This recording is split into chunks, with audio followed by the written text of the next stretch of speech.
নামক নিয়ামত আল্লাহ বনি ইসরাইলকে দান করেছিলেন, আল্লাহ তাদেরকে সেই শ্রেষ্ঠত্বর কথা বারবার স্মরণ করে দেয়। আল্লাহ মাত্র আয়াতের মধ্যে বলেন, ইয়া বানি ইসরাঈল আযকুরু নি'মাতি আল্লাতী আন'আমতু আলাইকুম। আল্লাহ বলেন, হে বনি ইসরাঈল জাতি, উযকুরু, তোমরা স্মরণ করো, নি'মাতি আল্লাতী আন'আমতু আলাইকুম, ওই নিয়ামতের কথা, ওই নিয়ামতের কাজের কথা যেগুলো আমি আল্লাহ তোমাদেরকে দান করেছি। এটা হলো এক নম্বর শ্রেষ্ঠত্ব, যে আল্লাহ তাদেরকে অসংখ্য অগণিত নিয়ামত দান করেছেন। দুই নম্বর আল্লাহ বলেন, ওয়া আন্নী ফাদ্দালতুকুম আলাল আলামিন। আল্লাহ বলেন, ও বনি ইসরাঈল জাতি, দুই নম্বরের শ্রেষ্ঠত্ব হইল আমি আল্লাহ তোমাদেরকে ওই জমানায় সারা পৃথিবীর মধ্যে শ্রেষ্ঠত্ব দান করেছি। যেরকম সুবহানাল্লাহ, ওই জমানায় বনি ইসরাঈলদের মধ্যে আল্লাহ অসংখ্য অগণিত নবী পাঠাইছে। বনি ইসরাঈল জাতি আমাদের থেকে শ্রেষ্ঠ না, আখিরি জমানার উম্মতের থেকে শ্রেষ্ঠ না। অর্থাৎ আল্লাহ বুঝায় ওই জমানায়, মানে বনি ইসরাঈলদের জমানায় আল্লাহ তাদেরকে সারা পৃথিবীর মধ্যে শ্রেষ্ঠত্ব দান করেছেন। আল্লাহ তাদেরকে ওই নিয়ামতের কথা বারবার স্মরণ করিয়ে দেয়। কিন্তু বনি ইসরাঈল জাতি ছিল অত্যন্ত হুজুগে জাতি। তারা নিয়ামত পাইয়া তারা নিয়ামতটার দুনিয়াতে নিয়ামত গ্রহণ করছে, আখিরাতে বাদ দিছে। দুনিয়াতে নিয়ামত কি?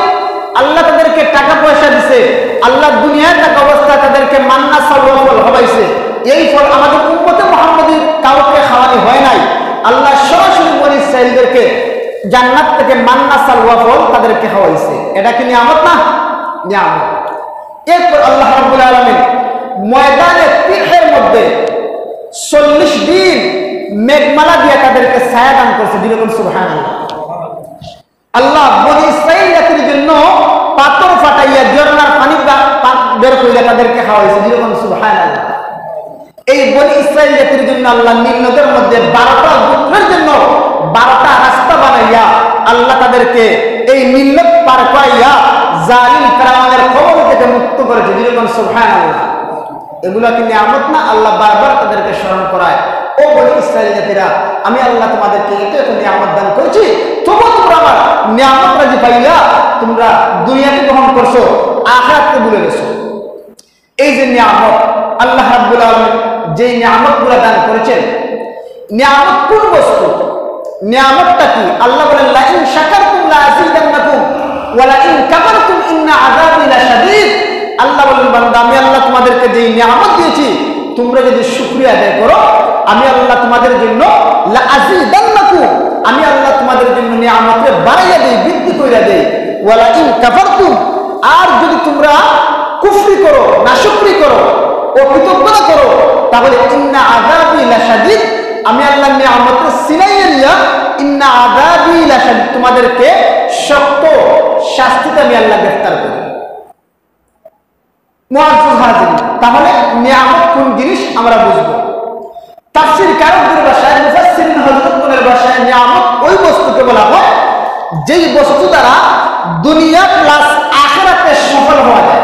সুবহানাল্লাহ, নিয়ামত ওই জিনিসের নাম যেই জিনিস দ্বারা দুনিয়ায় শান্তি পাওয়া যায়, আখিরাতেও শান্তি পাওয়া যায়, তার নাম হলো নিয়ামত। যেমন আল্লাহ বনি ইসরাঈলকে দুই ধরনের নিয়ামত দান করেছেন। নিয়ামত হলো দুই প্রকার, একটা হলো দুনিয়াবি আর একটা হলো উখরুবি। দুনিয়াবি মানে দুনিয়ার নিয়ামত, আর উখরুবি মানে আখিরাতের নিয়ামত, পরকালীন নিয়ামত। দুনিয়াবি নিয়ামত কি? আল্লাহ তাদেরকে মান্না সালওয়া খাওয়াইছে, টাকা পয়সা দিয়েছে, সম্পত্তি দিয়েছে, তাদেরকে আওলাদ বেশি দিয়েছে। বনি ইসরাঈলদের মধ্যে আল্লাহ অসংখ্য অগণিত নবী পাঠাইছে। আল্লাহ তাদেরকে আখিরাতের নিয়ামত দান করেছেন, তাদেরকে আল্লাহ ইলম দিয়েছেন, তাদের মধ্যে আল্লাহ নবী পাঠাইছে, মান্না সালওয়া খাওয়াইছেন, আল্লাহ পাথর বানাইয়া পানি খাওয়াইছে। ময়দানে তিহের মধ্যে 40 দিন আল্লাহ তাদেরকে মেঘমালা দিয়ে ছায়া দিছে। এইগুলো তো অবশ্যই তাদের জন্য নিয়ামত। কিন্তু বনি ইসরাঈল জাতি করলো কি? তারা দুনিয়ার নিয়ামতের গ্রহণ করলো, টাকা পয়সার গ্রহণ করলো, সম্পত্তির গ্রহণ করলো, দুনিয়ার লোভ লালসাকে গ্রহণ করলো, আরাম আয়েশের জিন্দেগি গ্রহণ কইরা আল্লাহর তারা বুইলা গেছে, তারা নামাজ পড়ে না।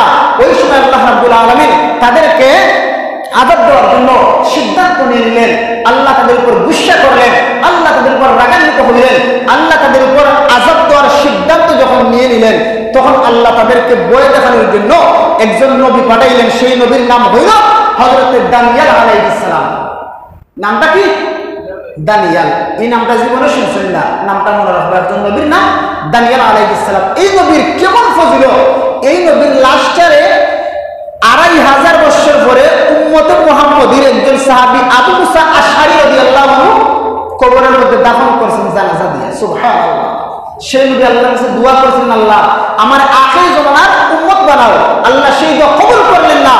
হযরত দানিয়েল আলাইহিস সালাম এবার ডাক দিয়ে আল্লাহ, যদি আখির জামানার উম্মত না বানাও তাহলে একটা দোয়া আমার মঞ্জুর করো যে আখির জামানার কোন উম্মতরে দিয়া আমার লাশটারে দাফন করো। সুবহানাল্লাহ। সেই দোয়া আল্লাহ কবুল করেছে।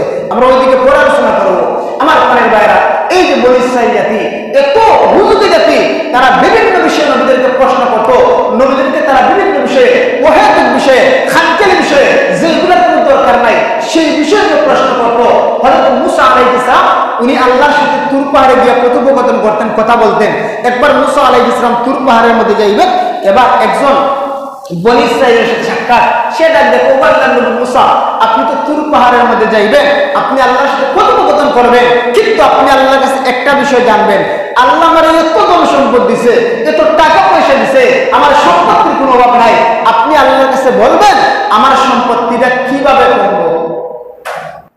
আমার প্রাণের ভাইরা, আল্লাহ নবী মুসা আলাইহিস সালামের সামনের দিকে অগ্রসর হয়ে গেলেন।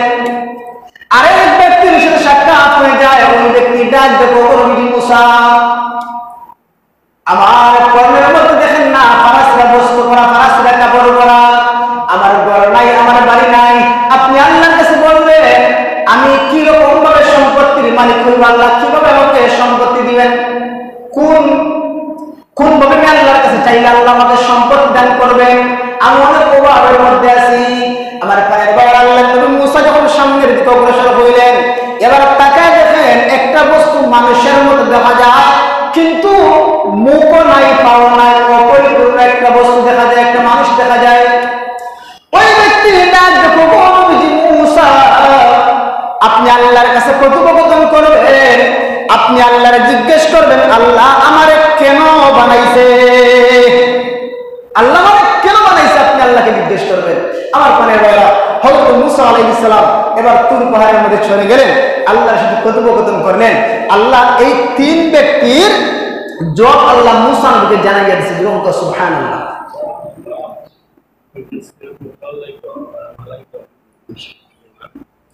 আমার প্রাণের ভাইরা, এবার হযরত মুসা আলাইহিস সালাম তুর পাহাড় থেকে আসার সময় এবার প্রথম ব্যক্তির সাথে সাক্ষাৎ হয়ে যায়।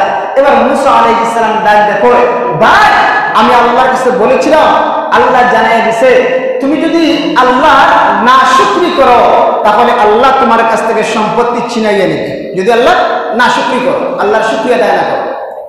আমার প্রাণের ভাইরা, এবার ওই ব্যক্তি ডাক দেখো, নবী মুসা, আল্লাহ রাব্বুল আলামিন আমাকে এত সম্পত্তি দিয়েছেন, আমি সেই সম্পত্তির কারণে আল্লাহর শুকরিয়া আদায় করি না।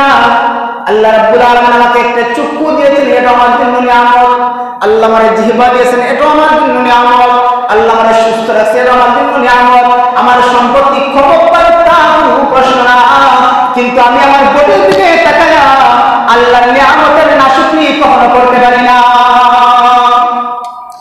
আল্লাহ নবী মুসা আলাইহিস সালাম সামনের দিকে চললেন। যেই ব্যক্তির পরনের কাপড় নাই, যার টাকার মতো বাসস্থান নাই, ওই ব্যক্তি ডাক দেখো, মুসা আপনি আল্লাহকে কি জিজ্ঞেস করেছিলেন আল্লাহ কেন আমার এত হত দরিদ্র বানাইলো, আমি কিভাবে সম্পদের মালিক হইব? আমার প্রাণের ভাইরা, এমন একটা মুহূর্তে আল্লাহ নবী মুসা ডাক দেখো, ভাই যদি তুমি আল্লাহর শুকরিয়া আদায় করো আল্লাহ তোমার সম্পদের মালিক বানাই দিবে, টাকার জায়গার ব্যবস্থা করে দিবে, তোমার কাপড়ের ব্যবস্থা করে দিবে। এবার ওই রাগান্বিত হয়ে যায়, মুসা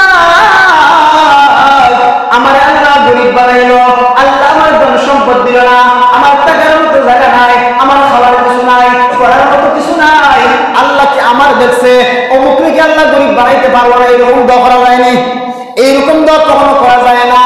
এমন একটা মুহূর্তে আল্লাহ রাব্বুল আলামিন ওই ব্যক্তির উপর রাগান্বিত হয়ে গেলেন।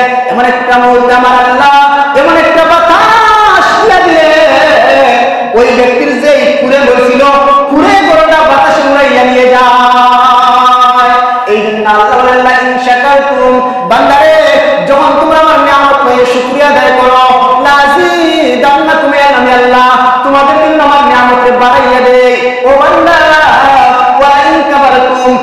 তোমরা আমার নিয়ামত পাইয়া না শুকরি করো, আমি আল্লাহ তোমাদের নিয়ামতের চিনাইয়া নেই। ইন্না আযাবি লাশাদীদ। আল্লাহ তাআলা বলেন বান্দা যখন আল্লাহর নিয়ামত পাইয়া শুকরিয়া আদায় করো না, আমি আল্লাহ তোমাদেরকে কঠিন শাস্তি থেকে গ্রেফতার করি। আল্লাহ নবী মুসা আলাইহিস সালামের সামনে দিকে অগ্রসর হয়ে গেলেন। এবার তাকায় দেখেন ওই যে ব্যক্তিটার মুখ নাই, পাও পরিপূর্ণ না, ওই ব্যক্তিটার নবী মুসা আপনি কি আল্লাহর জিজ্ঞেস করছেন আল্লাহ আমার মতো একজন গুনাহগারকে কেন বানাইছেন? এবার মুসা ডাক দেখে শোনো, আল্লাহ তোমারে বানাইছে জাহান্নামের একটা ছিদ্র বন্ধ করার জন্য। এবার ওই ব্যক্তি ডাক দেখে মুসা আলহামদুলিল্লাহ আল্লাহর শুকরিয়া, আল্লাহ আমার জাহান্নামের ছিদ্র বন্ধ করার জন্য বানাইছে, আমি খুশি আছি, আল্লাহর শুকরিয়া আদায় করি। এমন একটা মুহূর্তে তাকায় দেখা যায় ওই ব্যক্তির মুখ ছিল অপরিপূর্ণ, পাউটা ছিল অপরিপূর্ণ, মুহূর্তের মধ্যে সে পরিপূর্ণ একজন মানুষে পরিণত হয়ে যায়। শুকরিয়া আদায় করার কারণে আল্লাহ ও পরিপূর্ণ একজন মানুষকে এবার আল্লাহ পরিপূর্ণ স্রোত দিয়ে দেবেন, যেরকম সুবহানাল্লাহ। এই জন্য আমার পানে ভাইরা আল্লাহ তাআলা ইয়া বনি ইসরাইল, ও বনি ইসরাইল জাতিরা, উযকুরু তোমরা স্মরণ করো নি'মাতি আল্লাতী আন'আমতু আলাইকুম, ওই নিয়ামত রাজির কথা আমি আল্লাহ যে নিয়ামত তোমাদেরকে দান করেছি। আমার আল্লাহ বলেন ও বনি ইসরাইল আমি আল্লাহ প্রথম নাম্বার শ্রেষ্ঠত্ব তোমাদেরকে নাজ নামত দান করেছি। দুই নাম্বার শ্রেষ্ঠত্ব ওয়া আন্নী ফাদ্দালতুকুম আলাল আলামিন, ও বনি ইসরাইল জাতিরা আমি আল্লাহ তোমাদেরকে দুই নাম্বার শ্রেষ্ঠত্ব দান করেছি। আমি আল্লাহ তোমাদেরকে ওই জমানায় পৃথিবীর মধ্যে শ্রেষ্ঠত্ব দান করেছি, যেরকম সুবহানাল্লাহ। আমার প্রাণের ভাইরা এমন একটা মুহূর্তে বনি ইসরাইল জাতি তারা নিয়ামত পাইয়া তারা দুনিয়ার নিয়ামত গ্রহণ করছে, দুনিয়ার সম্পত্তি গ্রহণ করছে, তারা নামাজ পড়ে না, তারা রোজা রাখে না। আমার প্রাণের ভাইরা তারা আখিরাত গ্রহণ করে না, শুধু দুনিয়ার মোহে পড়ছে। এমন একটা মুহূর্তে আমার আল্লাহ বনি ইসরাইল জাতির উপর রাগান্বিত হইয়া আল্লাহ তাদের উপর গুসা করলেন, আল্লাহ তাদের উপর গুসা করলেন। আমার প্রাণের ভাইরা আল্লাহ সিদ্ধান্ত নিয়েছেন তাদেরকে ধ্বংস করে দিবেন। আল্লাহ এবার তাদেরকে ধ্বংস করার আগে তাদের মধ্যে একজন নবী পাঠাইছেন যার নাম হলো দানিয়েল আলাইহিস সালাম। এই জন্য আমার প্রাণের ভাইরা যখন মানুষেরা গুনার কাজ করে তখন আল্লাহ বিভিন্ন সময় নবী পাঠায়। এই জমানায় আমরা গুনার কাজ করি, নবী তো এই জমানায় আসবেন না। আল্লাহ বিভিন্ন সময় আল্লাহর ওলিদেরকে পাঠায়, আল্লাহ বিভিন্ন সময় উলামাদেরকে আমাদেরকে পাঠায়, আল্লাহ আলেমদেরকে পাঠায়। ডাকতে পারলে তুমি তাদেরকে আযাবের ভয় দেখাও, যেমন ঠিক কিনা? আল্লাহ আলেম পাঠাইয়া ভয় দেখায়। হযরতে দানিয়েল আলাইহিস সালাম তাদেরকে ডাক দেখো, ও আমার কওমের লোকেরা, ও বনি ইসরাইল জাতিরা, তোমরা আল্লাহর আল্লাহ বলে মানো না, তোমাদের উপর অতি শীঘ্রই আযাব আসবে। এবার তোমরা একটা কাজ করে নাও, লা ইলাহা ইল্লাল্লাহু দানিয়েল নাবিয়ুল্লাহ, এই কালিমাটা পড়ে নাও। আমি দানিয়েল আল্লাহর পক্ষ থেকে প্রেরিত রাসূল, এই কথা মেনে নাও। আল্লাহ ছাড়া কোনো মাবুদ নাই। এমন একটা মুহূর্তে দানিয়েল বনি ইসরাইলরা দানিয়েল নবীর কালিমা পড়ে না, যেরকম নাউযুবিল্লাহ।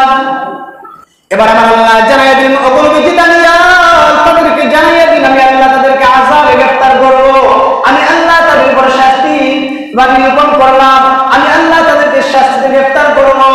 আমার প্রাণের ভাইয়েরা আল্লাহ রাব্বুল আলামিন কখনো কখনো কোন জাতির উপর গুসা হইয়া জালিম শাসক পাঠাইয়া দেয়, যেরকম ঠিক কিনা? আল্লাহ জালিম বাদশা পাঠাইয়া দেয়। ওই জমানায় তাদেরকে শাস্তি দেওয়ার জন্য আমার আল্লাহ একজন বাদশা পাঠাইলেন, যে বাদশার নাম হইল মুখতারাসর। সেই বাদশা সারা পৃথিবী শাসন করেছে। আমার প্রাণের ভাইরা আল্লাহ রাব্বুল আলামিন এই পৃথিবীর জমিনে চারজন বাদশাকে সারা পৃথিবীর ক্ষমতা দিয়েছিলেন। মুসলমানদের মধ্যে দুইজন আর বেঈমানদের মধ্যে থেকে দুইজন। মুসলমানদের মধ্যে দুইজনের মধ্যে একজন হলো হযরত সুলাইমান আলাইহিস সালাম, আর আরেকজন হলো বাদশা যুলকারনাইন। আর বেঈমানদের মধ্যে দুইজনের মধ্যে একজন হইল বাদশা মুখতারাসর, আর আরেকজন হইল বাদশা নমরুদ। এই চারজনকে আল্লাহ এই পৃথিবীর ক্ষমতা দান করেছিলেন। এর মধ্যে একজন হইল মুখতারাসর। আল্লাহ রাব্বুল আলামিন দানিয়েল নবীর উম্মতের উপর রাগান্বিত হইয়া, বনি ইসরাইলের উপর রাগান্বিত হইয়া মুখতারাসর নামক জালিম বাদশার আল্লাহ পাঠাইয়া দিলেন। আমার প্রাণের ভাইরা এবার জালিম বাদশা যেই মাত্র সে আসলো আসার পর সে ছিল ইরাকের বাবেল নামক শহরে বাদশাহ বুখতানসর, সে ছিল মূর্তি পূজক, সে মূর্তির পূজা করতো। ঘোষণা করলো, ও আমার বাহিনীরা, যাও তো তোমরা ফিলিস্তিনের মধ্যে যাও, যাইয়া দেখো লোকেরা কি মূর্তি পূজা করে, তাদেরকে মূর্তির দিকে আহ্বান করবা, তাদেরকে মূর্তি পূজার দাওয়াত দিবা। আমাদের মূর্তি পূজার মধ্যে অংশগ্রহণ না করলে তাদেরকে শাস্তি করবা, তাদেরকে কঠিন শাস্তিতে গ্রেফতার করবা। আমার প্রাণের ভাইরা, কিন্তু বনী ইসরাইল জাতি যদিও তারা আল্লাহকে আল্লাহ বলে মানে না, তারা দুনিয়ার নিয়ামত গ্রহণ করছে, আখিরাতের দিকে তারা চিন্তা করে নাই, কিন্তু তারা কখনো মূর্তি পূজাকে তারা কখনো সাপোর্ট করে না, তারা কখনো মূর্তি পূজা করতে পারে না। বাদশার বাহিনী যখন এবার ফিলিস্তিনের মধ্যে দানিয়াল নবীর উম্মতের কাছে চলে যায়, এই তোমরা মূর্তি পূজা করো, বাদশা ঘোষণা দিয়েছেন যদি মূর্তি পূজা না করো তোমাদেরকে গ্রেফতার করবো। এবার বনী ইসরাইল জাতিরা তারা ডাক দেখে, না না না, আমরা কখনো মূর্তি পূজা করতে পারি না, আমাদের বনী ইসরাইলের মধ্যে আল্লাহ অসংখ্য অগণিত নবী বানাইছে, কোনদিন কাউকে নবীকে আমরা মূর্তি পূজা করতে দেখিনি। এতে যদি আমরা গুনাহ করতেছি, আমরা আখিরাতকে বাদ দেয়া দুনিয়ার গ্রহণ করছি, কিন্তু আমরা মূর্তি পূজাটা কখনো গ্রহণ করতে পারি না। আমার গানের ভাইরা, এমন একটা মুহূর্তে বাদশা বুখতানসর ডাক দেয়, একটা কাজ করো, বনী ইসরাইলকে হত্যা করতে লাগো। আমার গানের ভাইরা, একদিনে ফিলিস্তিনের মুসলমান বনী ইসরাইলের 70,000 মুসলমানদেরকে বুখতানসরের বাহিনী হত্যা করছে। যেটা করে নাউজুবিল্লাহ, 70,000 মুসলমানদেরকে হত্যা করিয়া 70,000 মুসলমানদেরকে বাবেলের জেলের মধ্যে বন্দী করেছে। এই বন্দির মধ্যে একজন পয়গম্বর ছিলেন, যার নাম হলো দানিয়েল আলাইহিস সালাম। বলেন তো এই জায়গায় দানিয়েল নবীর কোনো অপরাধ আসেনি? দানিয়েল নবীর তো কোনো অপরাধ নাই। আমার কানের ভাইরা, এই জন্য একটা কথা লক্ষ্য রাখবেন, যখন নাফরমানেরা আল্লাহর গুনাহ করে, যখন নাফরমানেরা গুনাহ কাজ করে, ওই নাফরমানের উপর আমার আল্লাহ যখন আযাব দিয়া গেলে, ওই নাফরমানের কারণে মুমিন বান্দা কিন্তু আযাবের মধ্যে গ্রেফতার হয়ে যায়। নাফরমানের কারণে মুমিন বান্দা কিন্তু আযাবের মধ্যে গ্রেফতার হয়ে যায়। গুনাহ করি আমরা একজন গুনাহ করার কারণে সারা মুসলমান আল্লাহর নেককার বান্দাও আযাবের মধ্যে গ্রেফতার হয়ে যায়। আমার কানের ভাইরা, এই যে তাকায় দেখেন না, আমাদের ফেনীর মধ্যে, কুমিল্লার মধ্যে দেখা যায় বন্যা হয়ে গেছে, বন্যার মধ্যে প্রায় ফেনীর মধ্যে 400 মানুষ মারা গেছে। যদি এটা বাদ ফেলে দিছে, আবার বৃষ্টি হয়েছে, এই জন্য আমার কানের ভাইরা, এগুলো আমাদের গুনার কারণে আমরা গুনাহ করি। আমাদের সুনামগঞ্জ বন্যা হয়, আমরা গুনাহ করি। আল্লাহ বলেন, যাহারাল ফাসাদু ফিল বাররি ওয়াল বাহরি বিমা কাসাবাত আইদিন নাস। আল্লাহ বলেন, জলে পানিতে এবং শুকনায় বিপদ আসে বিমা কাসাবাত আইদিন নাস, এইগুলো আমাদের হাতের কামাই। কাসাবাত আইদিন নাস আর কাসাবাত আইদিল মুসলিমিন, যে আমরা জলে স্থলে বিপদের সম্মুখীন হই কেন? বিমা কাসাবাত আইদিন নাস, এইগুলো আমাদের হাতের কামাই। আয় বিমা কাসাবাত আইদিল মুসলিমিন, মুসলমানদের আমল নষ্ট হয়ে যাওয়ার কারণে জায়গায় জায়গায় আল্লাহ পানির মধ্যে বিপদ দেয়, আবার শুকনার মধ্যে বিপদ দেয়। এই জন্য আমার পানির ভাইরা, একজন গুনাহ করলে আরো 10 জন সেই শাস্তির মধ্যে পাত্র হয়ে যায়। আমার পানির ভাইরা, দানিয়েল নবীর তো কোনো অপরাধ না, দানিয়েল আলাইহিস সালামের কোনো অন্যায় না। দানিয়েল আলাইহিস সালাম ইরাকের বাবেল নামক জেলের মধ্যে চলে গেলেন 70,000 বনী ইসরাইলের সাথে। এবার তারা যখন জেলের মধ্যে গেল, 70,000 বনী ইসরাইলি জেলের মধ্যে গিয়া এবার তারা বুঝতে পারছে যে তারা কোন কারণে আযাবের মধ্যে গ্রেফতার হয়েছে, কোন কারণে জেলের মধ্যে আসলো। আমার প্রাণের ভাইরা, ওই যে দানিয়েল আলাইহিস সালাম জেল কাটছেন। দুনিয়ার জন্য আমরা মুসলমানরা জেল কাটি, এই জেল কাটা শুধু এই জমানায় না, দানিয়েল নবী জেল কাটছে, হযরত ইউসুফ আলাইহিস সালাম জেল কাটছে, শুধু আমার আপনার নবী বিশ্ব নবী রাহমাতুল লিল আলামিন শিয়বে আবি তালিবের মধ্যে জেল কাটছে। বুঝা গেল, জেল কাটাটা এই জমানায় না, আগের জমানায়ও যে মুসলমানরা জেল খাচ্ছে, নবীরা পর্যন্ত জেল খাচ্ছে। আমার ভাইরা, ইসলামের উপর টিকতে দিয়া জুলুম নির্যাতন আইব, জেলের মধ্যেই তুলব, আমরা নির্বিধাতা মানতে রাজি আছি। আমার ভাইরা, হযরত দানিয়েল আলাইহিস সালাম, উনার তো কোনো অপরাধ না, উম্মতরা অপরাধ করছে, উম্মতরা মূর্তি পূজা করে না, তাদের কারণে আল্লাহ যে মুখতাসরের মাধ্যমে তাদের জন্য শাস্তি নির্ধারণ করলেন দানিয়েল নবী জেলের মধ্যে। এবার 70,000 বনী ইসরাইলি এবার কান্না করিয়া করিয়া দানিয়েল নবীর ভালো পদ্ধতি রেখে মাফ চাইছে। ও দানিয়েল আলাইহিস সালাম, আমরা এই মুহূর্তে পড়ে নিলাম লা ইলাহা ইল্লাল্লাহ দানিয়েল নবিয়ুল্লাহ, আমরা এই মুহূর্তে কালিমা পড়ে নিলাম, আপনি আমাদেরকে ক্ষমা করে দিন। আমরা জেলখানার মধ্যে থাকতে পারছি না, আমাদের খুব কষ্ট হচ্ছে, না আছে খাওয়া, না আছে থাকার জায়গা, না আছে পানি, আমরা বড় কষ্টের মধ্যে আছি। আপনি একটু আল্লাহর কাছে দোয়া করেন না, আল্লাহ যেন আমাদেরকে জেলখানা থেকে মুক্তি দিয়ে দেয়। জোরে করে সুবহানাল্লাহ বলেন তো। নবীদের মন নরম না গরম? নরম। দানিয়েল আলাইহিস সালাম উনি ছিলেন একজন নবী, জলিলুল কদর নবী, একজন দামি নবী। ওনার মনটা ছিল দুর্বল। কোন একটা মুহূর্তে আমার প্রাণের ভাইরা একটা আজব একটা ঘটনা করছে। বাদশাহ বুখতানেসর স্বপ্ন দেখছে, রাত্রিবেলা একটা স্বপ্ন দেখছে। যে কি স্বপ্ন? যে সে একটা জঙ্গলের দিকে, বাগানের দিকে বের হয়েছে। বাগানের মধ্যে বের হওয়ার পর তাকায় দেখছে একটা মূর্তি, যে মূর্তির পাটা হলো জমিনে, মাথাটা হলো আসমানে। বাদশাহ বুখতানেসর স্বপ্ন দেখার পর ঘুম থেকে পেরেশান হয়ে জাগ্রত হইয়া এবার স্বপ্নটা সে ভুলে গেছে। বলেন তো, কেউ যদি একটা স্বপ্ন দেখে আইসা তো হুজুর এই আমি রাত্রিবেলা স্বপ্ন দেখছি, আমার স্বপ্নের ব্যাখ্যাটা বলে দেন। আপনি স্বপ্ন না বললে কিন্তু হুজুর পারবেন আপনার ব্যাখ্যা দিত? সম্ভব না। এবার ওই বাদশাহ বুখতানেসর পেরেশান হয়ে যায়। এবার একটা মুহূর্তে হয়রান হইয়া তার রাজদরবার ছিল কিছু জ্যোতিষী, যারা গাইবের খবর রাখতো, যারা বলতো যে আমরা গাইব জানি, আমরা গাইবের জ্ঞান রাখি, অবশ্য সেই গাইবের জ্ঞান একমাত্র আল্লাহ ছাড়া কেউ জানে না। আমার আপনার নবী গাইব জানে না, একমাত্র আল্লাহ গাইব জানে। এবার একটা মুহূর্তে ডাক দা বলে, ও জ্যোতিষীরা, আমি যে স্বপ্ন দেখছি তোমরা আমার স্বপ্নের ব্যাখ্যাটা জানাইয়া দিবা। 1 সপ্তাহ টাইম, যদি ব্যাখ্যা জানাইতে না পাও তাহলে তোমাদের খোলা 2 খণ্ডিত করে দেবো, কারণ তোমরাই না বলো তোমরা যে গাইবের জ্ঞান দেখো। এবার একটা আমাকে বলেন তো তারা পারবো নি? সম্ভব না, তারা তো গাইব জান না। আমার প্রাণের ভাইরা, ওইদিকে আমার আল্লাহ হযরত দানিয়েল আলাইহিস সালামের কাছে জেলের মধ্যে জিবরাইল পাঠায় দিয়েছে। যখন সুবহানাল্লাহ, আমার প্রাণের ভাইরা, আমার আল্লাহ ওই মুহূর্তে জেলের মধ্যে জিবরাইল আলাইহিস সালামকে পাঠাইয়া দিয়া স্বপ্নটা জানাইয়া দিয়েছে, আবার স্বপ্নের ব্যাখ্যা জানাইয়া দিয়েছে। যেরকম সুবহানাল্লাহ। আমার প্রাণের ভাইরা, হযরত দানিয়েল আলাইহিস সালাম এবার স্বপ্ন জানলেন, ব্যাখ্যা জানলেন। এবার জেল সুপারকে ডাক দেবো, ও জেল সুপার, বাদশা যে স্বপ্ন দেখছে সেই স্বপ্নের ব্যাখ্যা আমি জানি, স্বপ্নটা আমি জানি। আমার প্রাণের ভাইরা, জেল সুপার ডাক দেবো, ও দানিয়েল পয়গম্বর, আপনি কি হাসা কথা কইছেন? আপনি কি সত্যি কথা কইছেন যে আপনি ব্যাখ্যা জানেন, স্বপ্ন জানেন? তাহলে বানাই হইল, যদি আপনি বাদশাকে স্বপ্ন জানাইয়া দেন আর ব্যাখ্যা জানাইয়া দেন, তাহলে আপনারও লাভ হইব, আমারও লাভ হইব। বাদশা আমারে কমিশন করবো, আমার উন্নতির দিকে নিয়ে যাইব। আর আপনি দানিয়েল পয়গম্বরকে বাদশা জেল থেকে মুক্তি দিয়া দিব। যেরকম সুবহানাল্লাহ। আমার প্রাণের ভাইরা, এবার জেল সুপার এবার আল্লাহর নবী দানিয়েলকে নিয়ে বাদশার দরবারে চলে যায়। বাদশার দরবারে যাওয়ার আগে বাদশার দরজার সামনে ছিল শিকল। মানুষরা যখন বাদশার কাছে যাইত, শিকলের নিচ দিয়া যাইত, বাদশার সেজদা করে যাইত, বাদশার সামনে মাথা ঝুঁকে যাইত। বলেন তো, আল্লাহর কুদরতি পাওয়ার অন্য কোনো জায়গায় সেজদা দেওয়া যাইতেছে নি? যাইজ নাই, একমাত্র সেজদা করার যোগ্য আল্লাহ। আমার প্রাণের ভাইরা, আল্লাহর নবী দানিয়েল আলাইহিস সালাম যেই মাত্র বাদশার সামনে গেলেন, এবার ডাক দেখো, ওই সুপার, একটা কাজ করে শিকলটা সরাও, শিকল সরাও। এই শিকল দিয়া আমি মাথা নত করে বাদশার সামনে যেতে পারি না।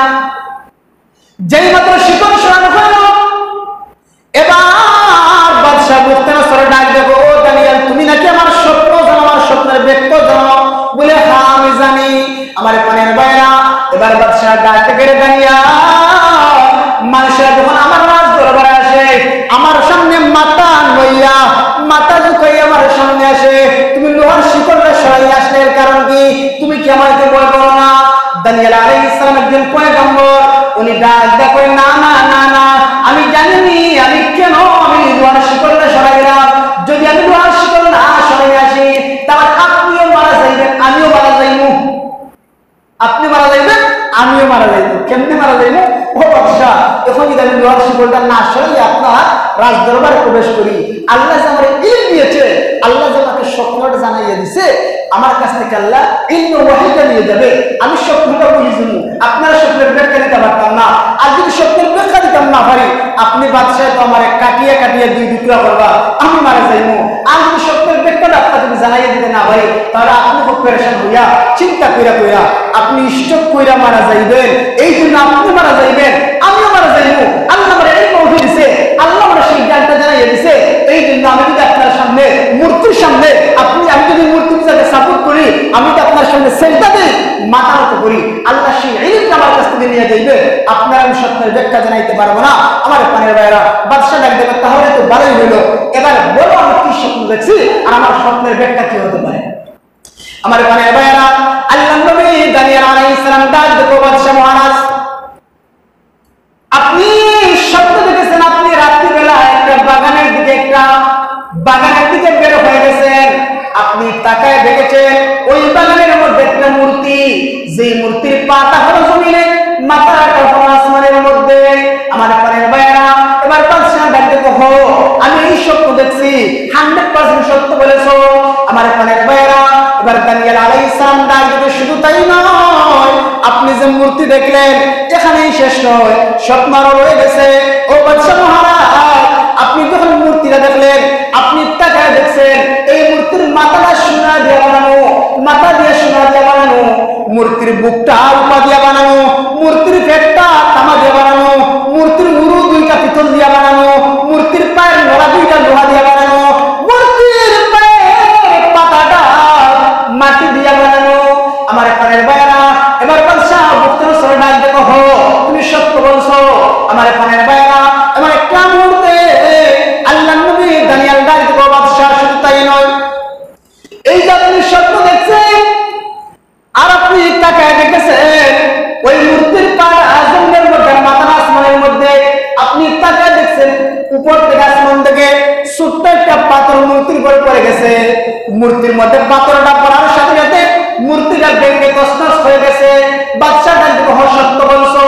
আমার প্রাণের ভাইয়েরা, এবার হযরত দানিয়েল নবী ডাক দেখো, বাদশাহ আপনি যে মূর্তি দেখছেন মূর্তিটা ভেঙে চূর্ণ বিচূর্ণ হয়ে গেছে, আপনি যে দেখলেন মূর্তির মাথাটা সোনা দিয়ে বানানো, এইটা হলো আপনার জমানা, এইটা আপনার জমানা, আপনার ক্ষমতা বেশি, এই জন্য সোনায় জন্ম করতেছে মাথাটা। আপনি যে দেখলেন মুখটা রূপা দিয়ে বানানো, ওইটা হলো আপনার ছেলের জমানা, আপনার জমানার চেয়ে আপনার ছেলের জমানা নরমাল হবে। এরপর আপনি দেখলেন পেটটা তামা দিয়ে বানানো, তামার কালার হলো লাল। আপনি আরব আমিরাতের মানুষকে দেখছেন, আপনি যে দেখছেন উরু দুইটা পিতল দিয়ে বানানো, পিতলের কালার হলো লাল, পিতলের কালার হলো লাল। আমার প্রাণের ভাইয়েরা, এবার আল্লাহর নবী দানিয়েল আলাইহিস সালাম ডাক দেখো, আপনি যে দেখছেন আপনার পায়ের তলা দুইটা লোহা দিয়ে বানানো, আপনি আফ্রিকার মানুষকে দেখছেন ওরা হলো কালো জাত, ওদের কাল্লা দেখাইয়া দিছে। আপনি যে দেখছেন পায়ের পাতা দুইটা মাটি দিয়ে বানানো, আল্লাহ দুইটা মহিলার শাসন আমল আপনার দেখাইয়া দিছে। আমার প্রাণের ভাইয়েরা, এই দুই মহিলা মানে আমার দেশের হাসিনা খালেদা না, ওই জমানায় রুম এবং পারস্যের দুইজন বাদশা ছিল, দুইজন মহিলা, ওই দুইজন মহিলার শাসন আমার আল্লাহ দেখাইয়া দিছে। আল্লাহ নবী দানিয়েল ডাক দেখো, বাদশা মহারাজ, এই যে আপনি মূর্তিটা দেখলেন এটা আসলে মূর্তি না, এইটা হইল এই পৃথিবীর রূপরেখা আল্লাহ আপনার দেখাইয়া দিছে, এই পৃথিবীর আল্লাহ আপনাকে দেখাইয়া দিছে। আপনি সোনার দিকে তাকাইলেন, সোনা শুধু জন্মল করে অহংকার দেখায়, সোনার করে কিছুর দাম নাই। আবার যখন রূপার দিকে তাকানো হয়, রূপা জন্মল করে শুধু আমিত্ব আমিত্ব, অহংকার অহংকার। ও বাদশা মহারাজ, রাখুন এই যে আল্লাহ আপনার পৃথিবীর রূপরেখা দেখাইছে, বিভিন্ন ধরনের কোয়ালিটি আল্লাহ দেখাইছে। এবার একজন নবী এই যে মূর্তিটা আসমান থেকে একটা পাথর হিসেবে ভেঙে গেছে, ওই পাথরটা কেউ না, ওই পাথরটা হলো আখিরি জামানার পয়গম্বর মুহাম্মদুর রাসূলুল্লাহ সাল্লাল্লাহু আলাইহি ওয়াসাল্লাম। আমার প্রিয় ভাইরা, এবার দানিয়েল আলাইহিস সালাম ডাক দিতে, বাদশা আখিরি জামানার পয়গম্বর মুহাম্মদুর রাসূলুল্লাহ দুনিয়াতে আসার সময় হয়ে গেছে। আখিরি জামানার পয়গম্বর দুনিয়াতে আইসা সব করে সর্ব করে দিব, কোনো অহংকার থাকবে না। আমার প্রিয় ভাইরা, দানিয়েল নবী ডাক দিতে, বাদশা মহারাজ, আখিরি জামানার নবী যখন দুনিয়াতে আইব, আসার পর বাদশা এবং চাকরের মধ্যে কোনো ব্যবধান থাকবে না, মালিক এবং চাকরে এক বানাই দিবে, তাদের মধ্যে কোনো ব্যবধান নাই। হযরতে দানিয়েল নবী ডাক দেখো, ও বাদশা মহারাজ, আল্লাহ রাব্বুল আলামিন এই সারা পৃথিবীর রূপরেখা দেখাইয়া আখিরি জামানার পয়গম্বরকে আল্লাহ ওই যে ইটের কঙ্কর, ওই যে আসমান থেকে একটা পাথর পড়ছে, সেই পাথর আখিরি জামানার পয়গম্বর আল্লাহ আপনাদের দেখাইয়া দিছে। মানে আখিরি জামানার পয়গম্বর আসার সাথে সাথে আপনার মূর্তিটা ভেঙে গেছে, এত বোঝা গেল আখিরি জামানার পয়গম্বর আসার সাথে সাথে সব মূর্তি পূজা করা বন্ধ হয়ে যাবে। আমার প্রাণের ভাইরা, যখন আপনার নবী বিশ্ব রাহমাতুল্লাহ আলাইহি দুনিয়ার জন্য আগমন করলেন, এমন একটা মূর্তি নবী আয়েশা দেখেন, এই দুনিয়ার মধ্যে মহিলা জাতির কোনো সম্মান নাই, আইয়ামে জাহিলিয়াতের জমানায় মা জাতির কোনো সম্মান নাই, মহিলা জাতির কোনো সম্মান নাই। যখন কোন মহিলার স্বামী মারা যাইত, ওই মহিলার রাস্তার মধ্যে নিয়া তারে দড়ি দিয়া বাঁধিয়া রাস্তার মধ্যে তারে সপ্তাহের পর সপ্তাহ, মাসের পর মাস, বছরের পর বছর ঘুরানো হতো। মানুষরা যখন রাস্তা দিয়ে চলতো, ওই মহিলা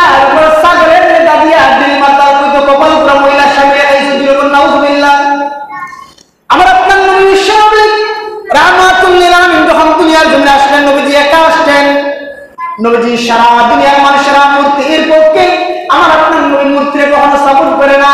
আমার আপনার নবী সারা দুনিয়ার মানুষের বিরুদ্ধে ভাষণ দিলেন, ও দুনিয়ার মানুষেরা, আর দুনিয়া কুল্লুহা মাতা, ও দুনিয়ার মানুষেরা, দুনিয়ার সবগুলোই সম্পদ হতে পারে, দুনিয়ার সবই সম্পদ হতে পারে, ওয়া খায়রু মাতা'আদ দুনিয়া আল মারআতুস সালিহা। নবীজি ডাকতে কো দুনিয়ার মানুষেরা, দুনিয়ার সবগুলোই সম্পদ, কিন্তু জানেন রে এই দুনিয়ার সর্বোৎকৃষ্ট সর্বশ্রেষ্ঠ সম্পদ হইল একজন নেককার নারী। সুবহানাল্লাহ। একজন নেককার নারী হইল এই দুনিয়ার সর্বশ্রেষ্ঠ সম্পদ। আমার আপনার নবী বিশ্ব রাহমাতুল্লাহ আলাইহি দুনিয়াতে আইসা সারা বিশ্বের মানুষের বিরুদ্ধে ভাষণ দিলেন, ও বিশ্বের মানুষেরা, আর দুনিয়া কুল্লুহা মাতা, দুনিয়ার সবগুলোই সম্পদ, ওয়া খায়রু মাতা'আদ দুনিয়া আল মারআতুস সালিহা, এই দুনিয়ার মধ্যে সর্বোত্তম সর্বশ্রেষ্ঠ নারী সম্পদ হইল একজন নেককার নারী। এই জন্য মুআজ হাজির নিজের সন্তানের জন্য নেককার একজন নারী উপহার দিবেন, নামাজি একজন নারী উপহার দিবেন। নামাজি নারী নেককার নারী উপহার দিলে কি হইব? এই নারীর পেট থেকে যে সন্তান হইব, সন্তানটা নেককার হইব। আমার প্রাণের ভাইরা, তাহলে হযরত দানিয়েল আলাইহিস সালাম উনি এমন একজন পয়গম্বর ছিলেন। দানিয়েল আলাইহিস সালাম যখন ইন্তেকাল করলেন, আমার প্রাণের ভাইরা, এই যে দানিয়েল আলাইহিস সালাম জেল সুপারের মাধ্যমে বাদশার স্বপ্ন জানাই দিছে, স্বপ্নের ব্যাখ্যা জানাই দিছে। বাদশা ডাক দেখো, দানিয়েল তুই যে তোমার উপকার করছো, যা আজকে তোর আমি জেল থেকে মুক্ত করে দিলাম। যেরকম সুবহানাল্লাহ। দানিয়েল আলাইহিস সালাম উনি তো একজন নবী, উনি ডাক দেখো, আমার একলা জেল থেকে মুক্তি দিলে হইব না, আমার 70,000 বনি ইসরাঈলী আমার উম্মতকে জেল থেকে মুক্ত করে দিতে হইব। এবার বাদশা ডাক দেখো, যা তোর 70,000 উম্মত সহ তোর জেল থেকে মুক্ত করে দিলাম। এবার বাদশা মুক্তনসর ডাক দেখো, দানিয়েল পয়গম্বর, একটা কাজ করবা, আমি এতদিন রাষ্ট্র চালাইছি, ভালো পরামর্শ আমার কেউ দেয় নাই, তুমি দানিয়েল পয়গম্বর আমার ভালো পরামর্শ দিলে, আমার স্বপ্ন জানাইয়ে দিলে, ব্যাখ্যা জানাই দিলে, আজকে থেকে তুমি আমার রাষ্ট্র পরিষদের একজন উপদেষ্টা। যেরকম সুবহানাল্লাহ। তুমি যেই পরামর্শ দিবা সেই পরামর্শ অনুযায়ী আমি রাষ্ট্র চালাইব। আমার প্রাণের ভাইরা, এবার দানিয়েল নবী যখন দুনিয়া থেকে বিদায় হয়ে যাইবেন, আল্লাহর কাছে দরখাস্ত করছে, আল্লাহ ও আল্লাহ, একটা মূর্তি আসমান থেকে একটা পাথর এসে ভেঙে দিল, আখির জামানার পয়গম্বরের এত পাওয়ার, আখির জামানার পয়গম্বরের এত দাম, হে রব্বুল আলামিন একটা কাজ করবা, আমি আখির জামানার পয়গম্বরের উম্মত হতে চাই। যেরকম সুবহানাল্লাহ। আমি আখির জামানার পয়গম্বরের উম্মত হতে চাই। আমার আল্লাহ ডাক দেখো, দানিয়েল নবী এই তো কবুল করা যাবে না, এই তো কবুল করা যাবে না। হযরত দানিয়েল আলাইহিস সালাম ডাক দেখো, আল্লাহ এই দোয়া কবুল না করলে একটা দোয়া আমার কবুল করবা, আমার আখির জামানার পয়গম্বরের কোন উম্মতের হাতে আমার দাফন হওয়ার সুযোগ দিয়ে দিবে। যেরকম সুবহানাল্লাহ। আমার আল্লাহ সেই দোয়া কবুল করেছে। আমার আপনার নবী যখন দুনিয়া থেকে বিদায় হয়ে গেলেন, আবু বকর সিদ্দিকের জমানা গেল, উমরের জমানা যখন আসলো, হযরত উমর রাদিয়াল্লাহু আনহু আবু মুসা আশআরীর নেতৃত্বে বাহিনী পাঠালেন ফিলিস্তিনের মধ্যে, ফিলিস্তিনকে বিজয় করার জন্য, সিরিয়ার বিজয় করার জন্য। সিরিয়া এবং ফিলিস্তিন কিন্তু আগে ছিল। আমার প্রাণের ভাইরা, যখন মুসলমানেরা এবার পতাকা উত্তোলন করলেন, ফিলিস্তিন এবং সিরিয়া বিজয় করলেন, এমন একটা মুহূর্তে আল্লাহর নবীর সাহাবী আবু মুসা আশআরী রাদিয়াল্লাহু আনহু, উনি ছিলেন কিন্তু কমান্ডার। আবু মুসা আশআরী রাদিয়াল্লাহু আনহু নবীর মুখ থেকে শুনে দিলেন, সিরিয়ার মধ্যে ফিলিস্তিনের মধ্যে একজন পয়গম্বরের লাশ আছে। হযরত আবু মুসা আশআরী রাদিয়াল্লাহু আনহু এবার দেশ বিজয় করিয়া মুসলমানেরা গনিমতের মাল তারা লিপ্ত হয়ে যায়। কোন জায়গায় কি মাল পাওয়া যাইব, কোন টাকা পাওয়া যাইব, সমস্ত মুসলমানেরা 8 টাকার সন্ধান বের হয়ে গেছে, মালের সন্ধান বের হয়ে গেছে। কিন্তু আবু মুসা আশআরী রাদিয়াল্লাহু আনহু, আবু মুসা আশআরী রাদিয়াল্লাহু আনহু এমন একটা মুহূর্তে কোনো মাল পায় না, মাল তালাশ করে না, এবার তালাশ করতেছে কোন জায়গায় নবীর লাশ পাওয়া যায়। আমার মনের বাইরা, এবার রাত প্রসাদের মধ্যে গিয়া এবার তালাশ করিয়া একটা কামরার মধ্যে তাকায়া দেখে একটা বাস্কুর মধ্যে ভূমি পড়া লাশ আছে। একজন মুরব্বীরে পাইলো, জিজ্ঞেস করলো ওই লাশটা কার? মুরব্বীটা দানিয়েল পয়গম্বরের লাশ। এত বরকতি লাশ।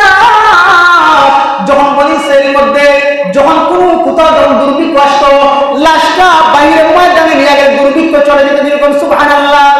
যখন বৃষ্টি আসতো, বৃষ্টি কোনো মুহূর্তেই কমতো না। দানিয়েল পয়গম্বরের লাশটা যখন জমিনের মধ্যে রাখা হতো, বৃষ্টি বন্ধ হয়ে যেত। এত বরকতি একটা লাশ। আমার প্রাণের ভাইরা, আবু মুসা আশআরী রাদিয়াল্লাহু আনহু লাশের সন্ধান পাইয়া খলিফাতুল মুসলিমিন উমরের কাছে চিঠি লিখলেন, আল্লাহর পয়গম্বরের ভবিষ্যৎ অনুযায়ী লাশটা আমি পেয়ে গেছি। হযরত উমর ডাক দেখো, আবু মুসা আশআরী তুমি তাড়াতাড়ি দানিয়েল পয়গম্বরের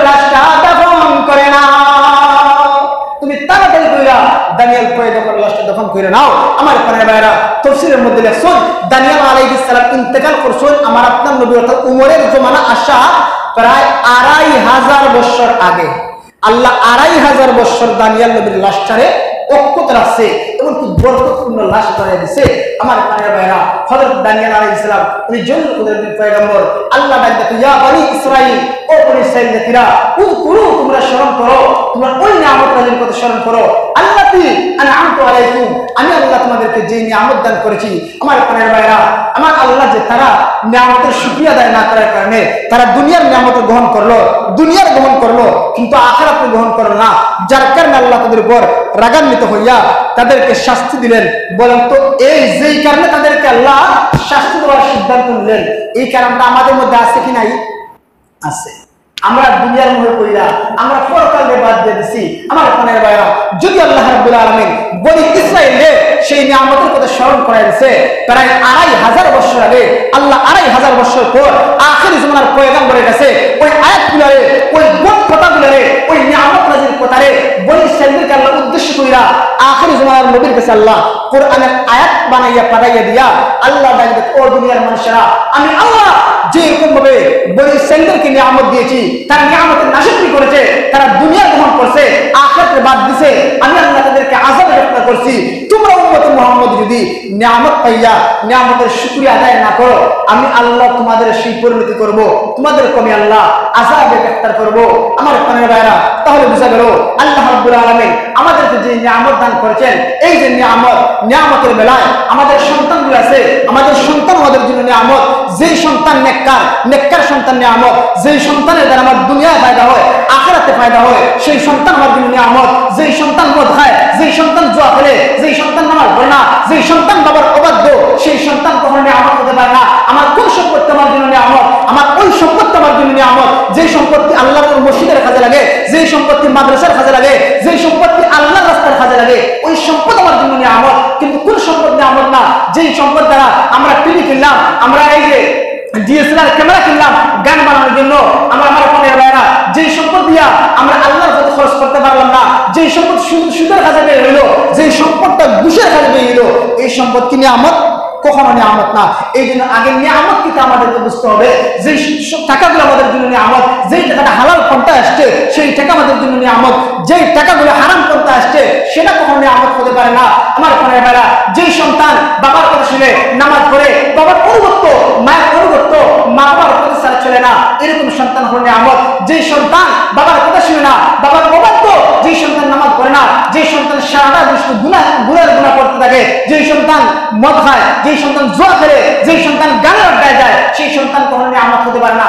এই জন্য আমার প্রাণের ভাইরা, আমার সন্তান নিয়ামত কিনা আমরা যদি দেখি আমার সন্তান নিয়ামত না, আমাদের জন্য সন্তানদেরকে নসিহত করবেন। সন্তান গান শোনা যাইতো নয়, সন্তান জুয়া খেলা যাইতো নয়, মদ খাওয়া যাইতো নয়, আমার প্রাণের ভাইরা সুদ খাওয়া যাইতো নয়। আমার প্রাণের ভাইরা, আমরা বুঝি না কিন্তু এই যে সুদ আমরা খাই, আল্লাহ বলেন আহাল্লাল্লাহুল বাইআ ওয়া হারামার রিবা, আল্লাহ বলেন আমি আল্লাহ তোমাদের জন্য ব্যবসা করলাম হালাল আর সুদ করলাম হারাম, তোমরা সুদ খাও। সুদের শাস্তি কি? আমার প্রাণের ভাইরা, হাদিস শরীফের মধ্যে পাওয়া যায়, কোরআনের মধ্যে সুদের একটা শাস্তি আছে।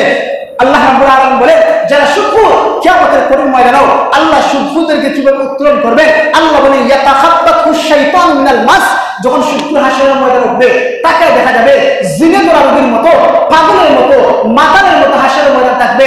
আল্লাহ বলেন ইয়াতাখাব্বাতুশ শাইতানু মিনাল মাস, জিনে ধরা রোগীর মতো লাগবে যে সে কিছু সবগুলা বুঝবে কিন্তু মুখ দিয়ে কিছু বলতে পারবে না। এই জন্য আমার প্রাণের ভাইরা, আর সুদের আরো সর্বনিম্ন শাস্তি কি? যা আপন মায়ের সাথে জিনার কাজ করা, যদি এখন নাউজুবিল্লাহ। আরো হাদিসে লেখা হয়েছে যারা সুদ খাইব তার শাস্তি হলো কাবা শরীফের ভিতরে ঢুকিয়া আপন মায়ের সাথে জিনার কাজ করা, যদি এখন নাউজুবিল্লাহ। আল্লাহ যেন আমাদেরকে সুদ নামক এই পাপ থেকে আল্লাহ আমাদেরকে বাঁচায়, সবাই হোক আমিন। এই জন্য আমার প্রাণের ভাইরা, আল্লাহ আমাদেরকে বারবার বনি ইসরাইলদেরকে নিয়ামত দিয়া আল্লাহ উম্মত মুহাম্মদের নিয়ামতের মধ্যে স্মরণ করে দেয়, ও উম্মত মুহাম্মদরা, আমি আল্লাহ যেই কারণে বনি ইসরাইলদের উপর আযাবে তাদেরকে গ্রেফতার করছি, যেই কারণে তাদেরকে আযাব দিছি, আমার নিয়ামত পাইয়া তারা নিয়ামতের শুকরিয়া আদায় করে নাই, আমি আল্লাহ তাদেরকে গ্রেফতার করছি।